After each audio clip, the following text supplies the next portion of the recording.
പത്തനംതിട്ട തിരുവല്ല തുകലശ്ശേരിയിൽ തീർത്ഥാടക സംഘം സഞ്ചരിച്ച ടൂറിസ്റ്റ് ബസ് അപകടത്തിൽപ്പെട്ട് 7 പേർക്ക് പരിക്ക്. തമിഴ്നാട് തിരുനെൽവേലി സ്വദേശികൾ സഞ്ചരിച്ച വാഹനമാണ് അപകടത്തിൽപ്പെട്ടത്. നിയന്ത്രണം നഷ്ടപ്പെട്ട് വൈദ്യുത പോസ്റ്റുകളിലും മതിലിലും ഇടിച്ച ശേഷം ബസ് തലകീഴായി മറിയുകയായിരുന്നു.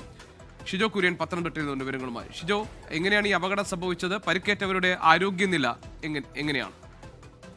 ബസിന്റെ നിയന്ത്രണം നഷ്ടമായിട്ട് അപകടമുണ്ടായി എന്നുള്ളതാണ് നമുക്ക് പ്രാഥമികമായിട്ട് ലഭിക്കുന്ന വിവരം. ഈ വാഹനത്തിലുണ്ടായിരുന്ന ആരുടെയും നില ഗുരുതരമല്ല. എല്ലാവർക്കും ചെറിയ പരിക്കുകൾ മാത്രമാണ് ഏറ്റിട്ടുള്ളത്. പരിക്കേറ്റവരെ തിരുവല്ലയിലെ താലൂക്ക് ആശുപത്രിയിൽ അടക്കം പ്രവേശിപ്പിക്കുകയും ചെയ്തു. പുലർച്ചെ 5:15 കൂടിയാണ് അപകടമുണ്ടായത്. തിരുവല്ല തുകലശ്ശേരിയിലാണ് തമിഴ്നാട് തിരുനെൽവേലിയിൽ നിന്നുള്ള തീർത്ഥാടക സംഘം സഞ്ചരിച്ചിരുന്ന ടൂറിസ്റ്റ് ബസ് അപകടത്തിൽപ്പെട്ടത്. ചെങ്ങന്നൂർ ഭാഗത്തു നിന്ന് വന്ന ബസ് നിയന്ത്രണം നഷ്ടപ്പെട്ട് വൈദ്യുത പോസ്റ്റുകളിലും മതിലിലും ഇടിച്ച ശേഷം തലകീഴായി മറിയുകയായിരുന്നു. എന്തായാലും വലിയ അപകടമാണ് ഉണ്ടായത്. പക്ഷേ ആർക്കും ഗുരുതരമായി പരിക്കുകൾ ഏറ്റിട്ടില്ല എന്നുള്ളതാണ് ആശ്വാസകരമായിട്ടുള്ള കാര്യം. GK.